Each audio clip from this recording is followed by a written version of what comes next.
What's up, everybody? Welcome to the Wait, What Are We Talking About podcast, episode 41. I am Bret, aka Enigma 9011, and today I'm joined by Christian, aka Pixel Brave.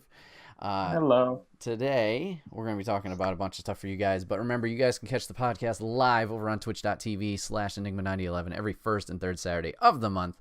You can join in the chat, join the discussion with us, whatever topic we're talking about, obviously. Get your 2 cents in there, and we'd be happy to have you. If you can't watch it live, it's over on youtube.com. Search Enigma9011, post up topic by topic, but then is one big video at the end of the week. If you have any topics for us to talk about, you can always put it in the put it in the comment section down below, or join us on Discord, and you can put it in that tab specifically.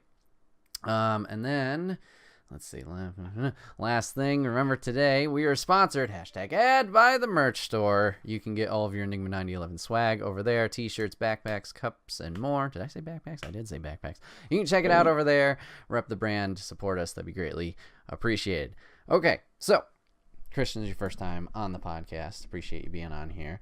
I'm glad to be on. Little background on our relationship.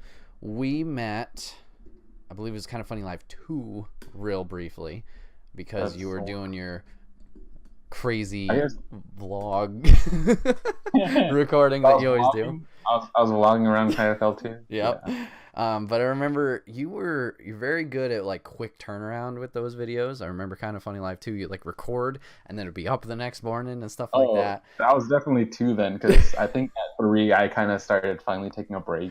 Gotcha. So yeah, I remember the first day of Kind of Funny Live 2. It was I don't know what park that was, but you can see the bridge, and it's near Alcatraz. Oh, Golden. What? I don't know if that's. Yeah, Golden. whatever that place is, but there was a park by Golden Gate Bridge. Yeah. So I remember you shooting that, and the video went up the next day, and I think that following day I was just like, oh, the video is awesome. You know, it was quick, little whoop in, out, then and there. And then we talked a little bit more Kind of Funny Life 3 and prom this past year. So we've kind of known each other like little bits here and there. I don't think we've kind of dove super deep into conversation, but you know, nothing wrong with that. But that's how we met. And as I brought up, you've been doing the vlogging for Kind of Funny, with at least, you know, taking your own video and kind of sharing what's going on with the event for people who, you know, maybe can't make it, or just making a kind of a time capsule, I guess you could say, a memory for everybody to kind of check back in with. So I want to ask you, it's kind of my topic, but I don't have like an official name for it, I guess. Mm-hmm. How did you get into filming stuff? Like, what was that tipping point, I guess you could say, to push you to do that? Well, I started shooting stuff at like just like family events. Okay. You know, weddings, things like that. But like most people know me for the event videos, and what got me onto event videos was going to the IGN's house party that they had for Beyond 400. Yeah, Beyond 400. Okay. That was like, I'd gone IGN before, but it was like,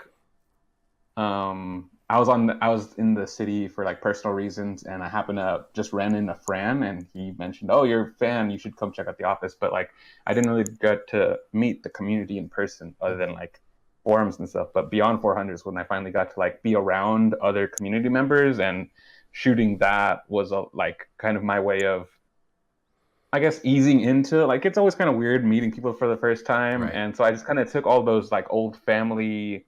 I took that same like kind of, you know, sometimes I don't want to talk to family and stuff, so that's why I would just shoot like the, you know, the weddings and stuff. Mm-hmm. And so that kind of same kind of attitude, like, hey, I'm really excited to be here with all these people that also love the same things I do, but I don't know how to talk, so I'm just going to shoot and let, I guess, like, maybe put this thing out there and be like, this is how I can communicate. I can communicate through video, so this is what I'll do.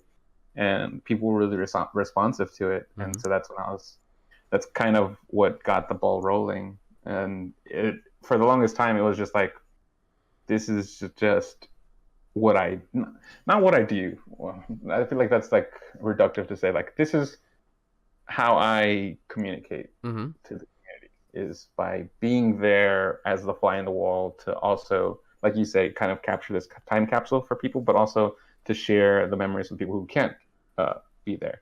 I wasn't able to go to Kind of Funny Live 1. That's why I don't have any videos from that. Mm-hmm. And they had actually put together like a vlog type thing. Tim collected a bunch of like cell phone footage and stuff and put together like something like that. But for me, I was like, it's cool, and I'm glad that I'm watching, but like every shot is like some other phone and this and that. I was like, man, like I really appreciate the effort. That I couldn't go, and so I'm checking out this video. But like, man, like I wish I could see like something really cool. And so that's why I was like, hey, well, people like the Beyond one that I did. I'm gonna make sure if I can go to another kind of funny thing, I'm gonna try to fill in that gap. Provide that for anyone of us who can't go. Right. I'll give it. And I guess that's kind of how the start of it all happened. Okay. Nice. Yeah, I know definitely a lot of us appreciate it. And I mean, it's just cool to see whatever has been going on entirely, because especially with these past couple of years, I know like Kind of Funny Live 2, it was very kind of like everybody was going to this event, the schedule of the what do you want to call it, community events. Like it was a set list, but like in Kind of Funny Live 3, and I noticed with Prom, like I feel like people are getting a little bit more comfortable with each other, and they have like their groups. So like you don't always go to this event or this event. Like everybody's kind of got their own branching paths, and it's kind of cool to see like what an event was if you didn't go to it, like the food trucks or this, that, the other thing.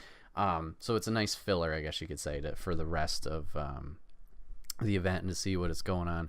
So you mentioned you did the IGN one. That was your first one, not family related, and then you've moved over to Kind of Funny. And then before we started technically recording the podcast, you mentioned Rooster Teeth, and I've noticed you've done a few videos for them. Have you been a Rooster Teeth fan for a long time, or?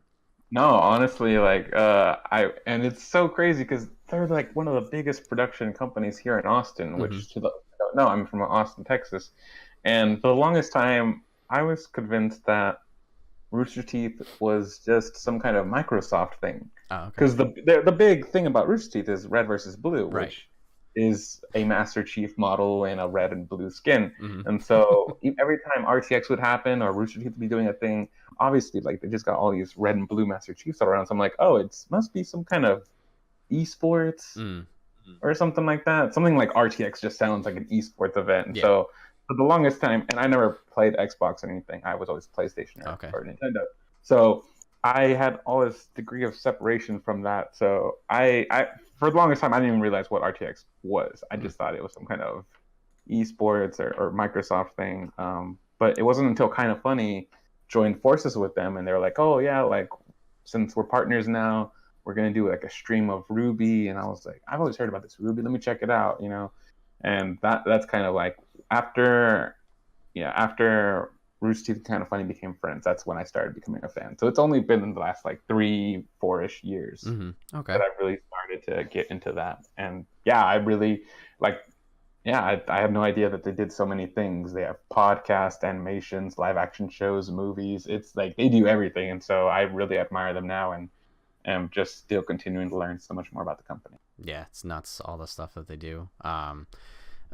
I'm on the same boat with you. Like I knew red versus blue, and like a friend showed me that years ago and we checked it out, but yeah, then I fell off for the longest time. I knew Achievement Hunter and stuff like that, but I wasn't like the most invested, I guess you could say, in their company until you mentioned the Kind of Funny crossover. I'd heard these names of things like Achievement Hunter and stuff, but I didn't even understand that those were things under the Rooster Teeth umbrella. Like Kind of Funny Live 2, where we met like Bernie Burns was the host, and I was just like, this must be some comedian friend of theirs. I had no idea this was like the CEO, president of like this giant company, this giant production company in my own hometown. Like, and on Kind of Funny Live Day 2, they had like a bunch of podcasters up on stage, and I would see the logo, but I'm like, what is this? I didn't even put it together that it was like they were Rooster Teeth people. Right. Yeah, so I'm still kind of figuring it out. I'm still becoming acquainted with it. So you're going more to their events too, to kind of make your impact on their community. Are you doing like the same thing that you were doing for Kind of Funny in the sense, or is there a different goal for yourself with that? No, same goal. Like I said, they do a little bit of everything. They do live action and they do movies and animation, and I love to consume all that, but it's not really what I'm trying. It's not my priority. My thing, like, I think, don't take everything I say to heart, but like In the kind of YOLO approach of like, I feel like I will have most success doing something if I'm enjoying it. And what I Right. enjoy most is being around the community. So, um, as far as like trying to pursue anything with Rooster Teeth, the only thing I have my mind on right now is just becoming more familiar with their community members, Mm-hmm. sharing those experiences, just like I shared the kind of funny experiences. Nice. And I guess so far it's working out.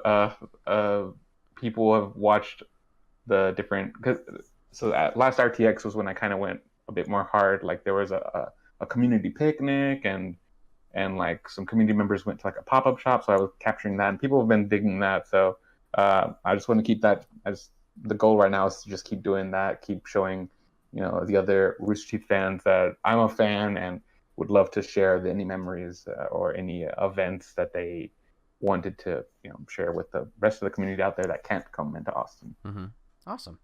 So with your filming of these events, is there like a higher goal that you're trying to reach with the filming, or is it just purely a passion project and a hobby? Mm, it feels more like the gut instinct to say is like it's a passion project. Mm-hmm. I have filmmaking career goals, but I don't really look at, they're so related, what I do as a hobby versus what I'm pursuing as a career, Right. that they might seem interlinked, but I look at them as pretty differently. Okay. Um, I don't like the career aspirations I have. I want to be a narrative director, Okay. which is very different from shooting events because there's no planning at all. You go there and you kind of shoot some raw footage Yeah. and you create the story afterwards. Right. Whereas, when you shoot a short film or a movie, everything needs to be properly planned and then you execute it. So, Mm-hmm. uh, two very different skill sets. If anything, the only crossover that I hope happens is that if people will see the community work that I do, and if they enjoy that, maybe that will garner like a little bit of faith, and that whenever I do put out narrative work, that they're like, oh well, I've seen this stuff before. So, Yeah. but it's not. I wouldn't call it like an angle or anything like that. But I don't know. I Mm-hmm. Well, think that might have answered the question. I think. yeah, definitely. Yeah. It's good that you have like the separation. Like obviously Mm. the hobby can help with the future goal of the filmmaking, but keeping it separate is good too, because if it's just all work, then sometimes it Mm. can lose the steam that you have, or the passion for it. So that's good. Are there certain inspirations that you have for your work that stand out, I guess, other filmmakers or Not projects or anything like that? as far as like the event videos that I do Mm-hmm. that people might are most familiar with me for. I don't really, nothing comes to mind. I just do what I feel is natural. Last night for the first time was I think YouTube had a recommendation. It was like the perfect shots you need for B-roll, and I was like, oh, let me just watch this just to kind of compare Yeah. to see what they do versus what I do. And that last night was like the first time I've ever like purposely tried to find any quote unquote influence, Mm-hmm. or try to find any kind of inspiration. Because yeah, before that it was just like I just shoot how I like. I mean, I learned these. You learn these little rules of thumb about filmmaking and stuff, but as far as like having an influence, as far as like another filmmaker, not really. I know that there's like a lot of really cool vloggers out there, and people will mention like, oh yeah, like dude, you got to check out Casey Neistat, and like I keep forgetting to. I just don't consume a lot of vlog material anymore. Mm-hmm. I mean, I post a lot. I mean, I make a lot of vlog material, but I just don't watch a lot. Um, so I don't have any vlogger inspirations yet. But maybe, I mean, I should probably check out this Casey guy. Everybody's always saying good things. I need to check him out. Um, but as far as like my filmmaking aspirations, I don't take inspiration from like a particular person. If anything, Robert Rodriguez was a big inspiration to get me interested in filmmaking. Mm-hmm. When I heard about his story, if in case anyone who's not familiar out there, the movie that just came out recently, Alita Battle Angels, from director Robert Rodriguez, and his career got started when he made a student film that actually got picked up for distribution, and he made it for almost no money, and it just rocketed his career. And he's right out of Texas too. So yeah, he was an influence in me learning that filmmaking was a thing that I could pursue. Mm-hmm. But I don't like follow his visual style or anything like that. I don't really think I follow any other filmmakers' visual style. There might be some similarities, but if they are, I didn't realize it. Right. I will say though that one thing that does inspire me though, or that one thing I do refer to when I'm writing something or when I'm trying to plan a short film is that I love anime more than any other content. It's what I consume more than games or movies or anything like that. And so, if anything, anime has a big inspiration on like how I write, the kind of dialogue that I create for a character and things like that. Cool. All right. I guess my last question on this topic.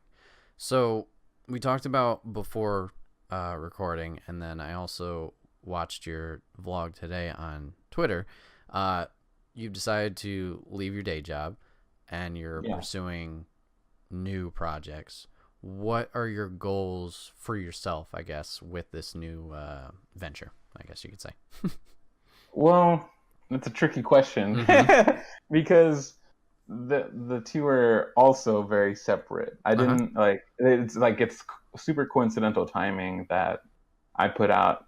If anyone who hasn't seen it recently, I put out a content update video, kind of giving a rundown of different projects and ideas that I have for this like kind of first half of the year, such as vlogs and merch ideas and what else did I even say? What else? Oh, like a live streaming kind of Mm-hmm. thing. I wanted to kind of start getting into live streaming and just to name a few of the things that I have in the works. And also, I left my day job, which I alluded to in a post I made today. But the two were not like connected. I didn't leave the job to make more time for it. Mm-hmm. Um, but I can see how that would look. Um, so I guess I'll tackle like one since they're separate. I'll Yeah. tackle them separate. So because I think it's still very relatable to anyone out there, like kind of why I left. So I worked at a restaurant. Okay. It's a Mexican restaurant, and it's called Taco Deli, and it was it was just my day job. Like Mm-hmm. it was like how I would pay the rent and stuff. I'm a video freelancer, so when I can, I will go to an event and I'll shoot reels and stuff like that. I also would do weddings and anything else that needs. There was actually even a documentary that I edited last year that no one will ever see because I think it's for internal use. But Wow. um, as fun as it is to freelance for video, it's not very. Uh, you never know. It's going to be slow sometimes, and sometimes you get a lot of work. So I Right. always needed to have something in the back. So I was at this day job for I was at the restaurant as my kind of my supplemental income for like the last almost. It's been almost 2 years. Mm-hmm. Um, and I love it. Like the culture there at this restaurant, at Taco Deli. I've been so used to like avoiding name Uh-huh. dropping it. Yeah. Uh, just because like um, more like I don't know. I didn't know what they would think of me, Yeah. and so I didn't, so I never tagged them a lot or mentioned them a lot. But now that I'm not there anymore, I feel like I can name drop them a bit more. But yeah, I was almost at Taco Deli for 2 years, and it was like, man, it was such a cool place to work. I uh, Before working there, like I hated dealing with guests or customers of any kind. If I worked at a restaurant, I preferred to work in the kitchen. If I worked at a retail store, I preferred to work in the warehouse. Mm-hmm. I always avoided people, but at Taco Deli, you could only work at the front, and so I was forced to, engage in people, and it ended up being like a really positive change. I feel like almost the only reason why you and I can even talk like this is because of the 2 years of experience that I had, like learning to, to talk to people Mm-hmm. in a way that I wasn't used to. And but besides that, like they were always super supportive. Like I went to so many places last year. Like I went to Japan, I went to Seattle for the first time for PAX, California, of course, for prom. And anytime I needed to go somewhere, Taco Deli was always like, "Dude, we got you, man. Like go do what you got to That's do." great. And they even like asked me to do a few videos for them, which was like really cool. Mm-hmm. And so I'm just describing all this just so people don't think like, oh, he must have had like a really shitty job or something Right. that he hated and couldn't wait to get out of. But Right.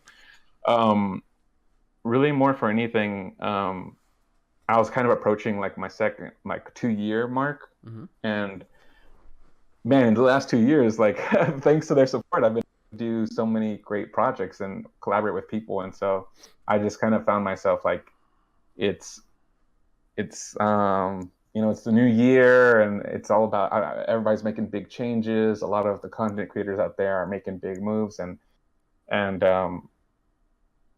again, it sounds like I'm saying like I'm gonna quit this to make more time for new stuff, but it's more like, uh, but like I swear, as much as it looks like it's connected, it's not. It was Mm-hmm. more like, um, I okay, it's much more simpler than that. I don't know why I was overthinking it. Eh?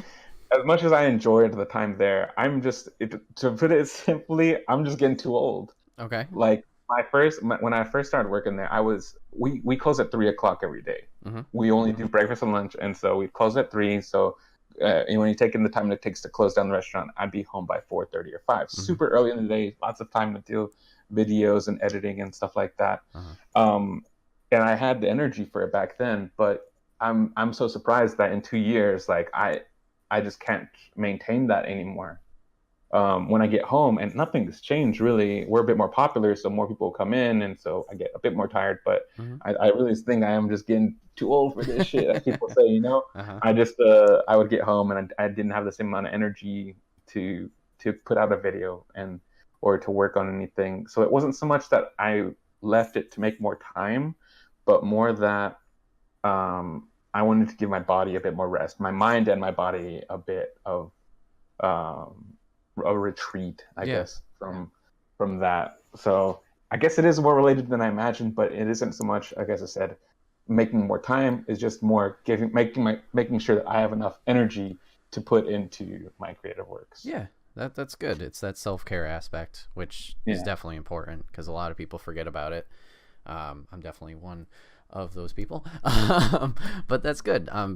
You know, I wish you the best with this change, and hopefully it works out to whatever you want it to be. But yeah, that's a good point you brought up. It doesn't have to be because something bad happened you want to change. Like, you can change Mm. whenever you want, and goals change or whatever changes, and things pop up, and sometimes you want to roll with it, because if you don't, then it's always the what ifs or whatever. Yeah. So that's good. That's awesome to hear.